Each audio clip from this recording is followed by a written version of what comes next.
Do'stlar, bugun nok bog'imizda qiladigan ishlarimiz shuki, yangi qoldirilgan shoxlarni bog'lab chiqish kerak bo'ladi. Qanday usulda bog'lashni tushuntirib o'taman. Yangi shoxlarni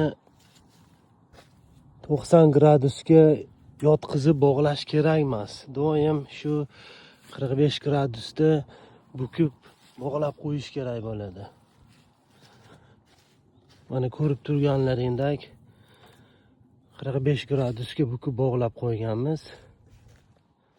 Bundan tashqari bu yerda osilib turgan simlarni bog'lab qo'yish kerak bo'ladi. Shundoq mahkamlab qimirlamasligi uchun. Buni agar yotqizib qo'ysak, 45 gradusga yotqizib qo'ysak, bu yerdan keyingi yilga shunaqa kurtaklar ochib chiqadi. Agar mabodo buni 90 gradusga simga qadab bog'lab qo'yadigan bo'lsak, kurtak o'rniga barglar, shoxlar o'sib chiqib ketib qoladi. Ko'rib turganlaringdan shu holatda 45 gradusda hammasini bog'lab chiqqanmiz. Mana